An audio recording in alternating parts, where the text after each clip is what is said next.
शिल्पा है तो सांवली लेकिन बहुत ही टैलेंटेड। लेकिन कहते हैं ना, शादी के लिए तो लंबी और गोरी होनी चाहिए। शिल्पा, ये रिश्ता भी हाथ से गया।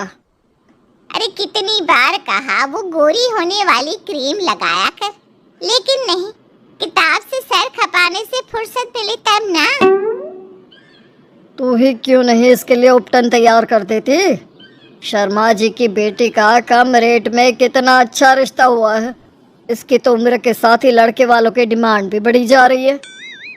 शिल्पा को ये बातें अब बुरी नहीं लगती थी। लगे भी क्यों, बचपन से सुन जो रही थी वो ये सब कुछ। उसके लिए ये तो मात्र एक कान से सुनना और दूसरे कान से निकाल देने वाली बात थी। फिर एक रोज, पापा पापा मेरी नौकरी लग गई है। वाह, अच्छा, कहाँ बेटा? न्यूज़ चैनल में पापा, खबरों को लिखना होगा। हाँ, वैसे भी तेरे जैसी सांवली शक्ल की लड़की को कौन पर्दे पर आने देगा, क्यों? चल, 4 पैसे कमाने लायक हुई है तो लड़के वालों को बोल देंगे कि कमाती भी है, फिर शायद कोई कर ले शादी। हाँ सही कह रहे हैं। वैसे बेटा, कल शाम को एक लड़का और आने वाला है, उसे भी देख लेना। शिल्पा को इस बार गुस्सा आ जाता है।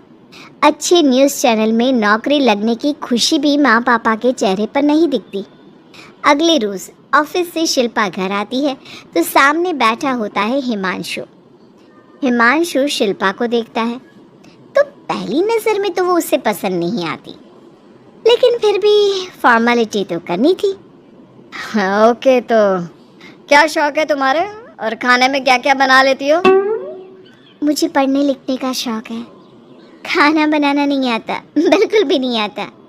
पर फिर भी क्योंकि ये रिवाज है कि बहू को खाना बनाना होता है तो थोड़ा बहुत बना लूँगी, लेकिन उतना ही वक्त किचन को दे पाऊँगी जितने में मेरा काम, मेरी नौकरी सफ़र ना हो। बाकी भूख तो तुमको भी लगती होगी, तो खाना बनाने की जिम्मेदारी दोनों की ही होगी, है ना? शिल्पा बोले जा रही थी। अब तक जिन लड़कियों से हिमांशु मिला था, शिल्पा उन सब से अलग थी। वो ऐसे ही तो लड़की चाहता था शिल्पा से बात करने के बाद। ठीक है, फिर शादी 2 महीने बाद करेंगे। वो क्या ना, खाना बनाना भी तो सीखना होगा ना। मुझे मंजूर है। शिल्पा को भी हिमांशु अच्छा लगने लगता है। दोनों की शादी हो जाती है, लेकिन शादी के बाद से ही हिमांशु का परिवार शिल्पा के रंग को लेकर कई बातें बनाता। क्या बात है हिमांशु, क्या कमी हो गई थी जो ऐसी काली सी बहू ले आया? काली तो नहीं है। हाँ, मेरी शिल्पा का रंग हल्का सांवला है। वैसे आप तो कृष्ण की भक्त हैं, जानती है ना, उनका रंग भी सांवला था।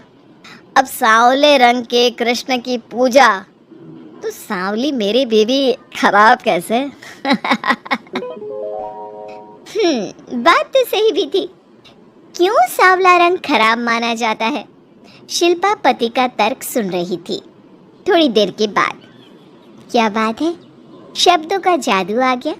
क्या तर्क दिया आपने सांवले रंग के समर्थन में? तो क्या तुम ही पत्रकार हो? अरे तुम्हारा पति भी कम नहीं है। शिल्पा रोज एक नई तरक्की छू रही थी। कभी विदेश दौरा तो कभी बड़े बड़े लोगों का इंटरव्यू। एक दिन, सुनो, आज का दिन बहुत खास है। मैं मुख्यमंत्री जी का इंटरव्यू लेने जा रही हूँ। अरे वाह, क्या बात है, सही है यार। तभी ससुर आ जाते हैं। बहू, थोड़ा मेकअप भी कर लेना, वरना काली काली फोटो सब जगह आएगी। अरे हम तो शर्म के मारे किसी को दिखाते भी नहीं कि ये हमारी बहू है। न जाने क्या कमी थी। अरे वो शारदा दीदी की बहू देखो, कैसे मक्खन की तरह गोरी है। और नताशा, वो तो ऐसे लगता है जैसे भगवान ने दिल खोल कर रंग दिया है उसको।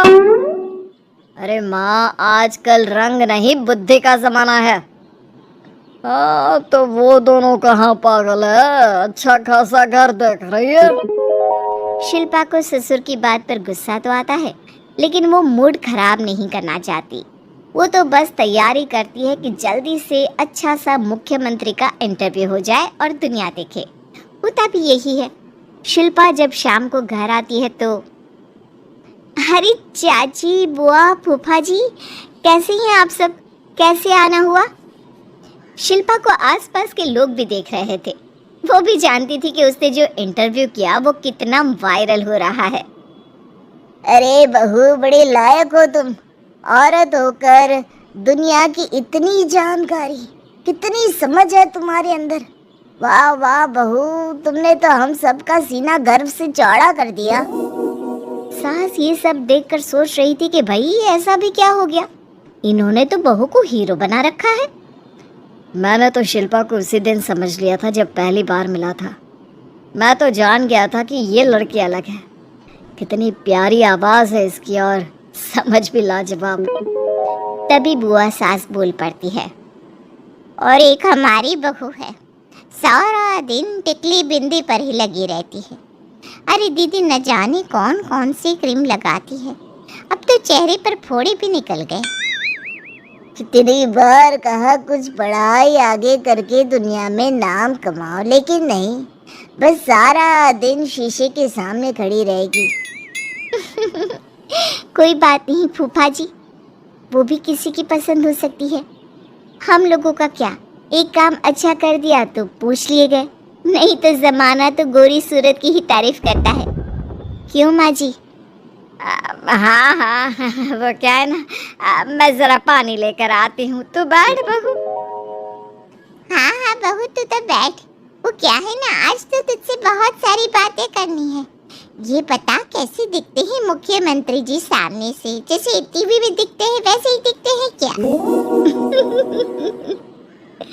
आए दिन लोग शिल्पा से मिलने आते, उसे अपने स्कूल या दूसरी जगह पर चीफ गेस्ट बनाते।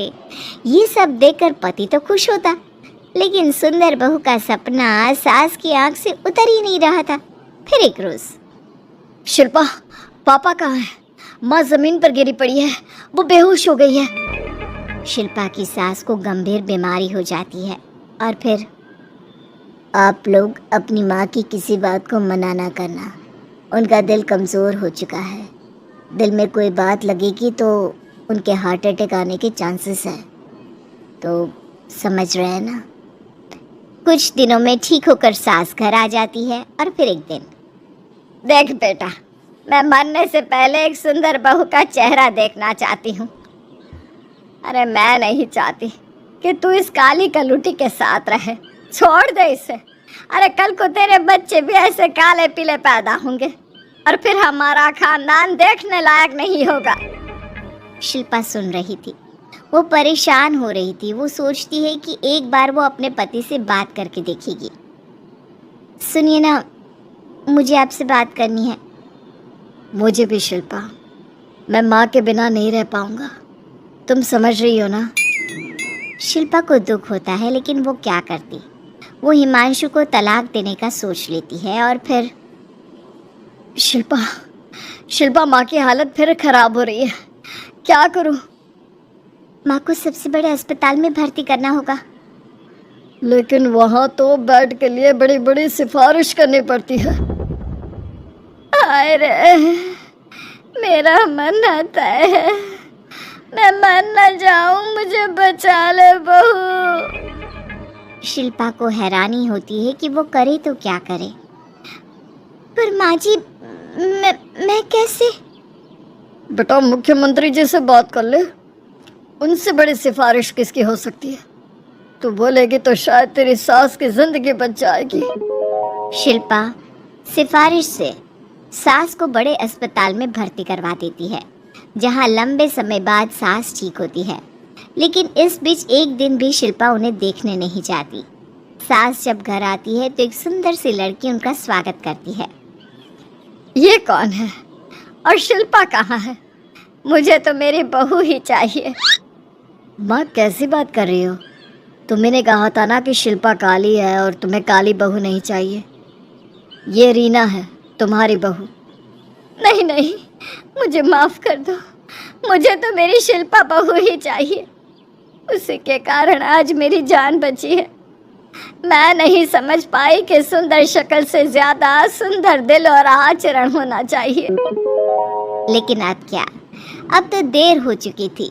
हिमांशु भी जानता था कि आत्मसम्मान वाली शिल्पा अब उसकी जिंदगी में वापस नहीं आएगी। अब तो शिल्पा को वे लोग बड़े बड़े चैनल की स्क्रीन पर देखते और अफसोस करते। शिल्पा चाहती तो कभी तुम्हारे लिए सिफारिश नहीं करती। अब तो आसपास के लोग भी घर नहीं आते। लोगों को लगता है कि शिल्पा ने हम लोगों को छोड़ा क्योंकि हम उसके लायक नहीं थे। सही बोल रही है माँ, हम ही तो उसके लायक नहीं थे। शिल्पा जैसी समझदार, पढ़ी लिखी, दुनिया की समझ रखने वाली लड़की को मैंने छोड़ा, सिर्फ आपके कहने पर। अब ये गोरी लड़की आपकी बहू हो सकती है, लेकिन मेरी बीवी कभी नहीं। हिमांशु वहां से चला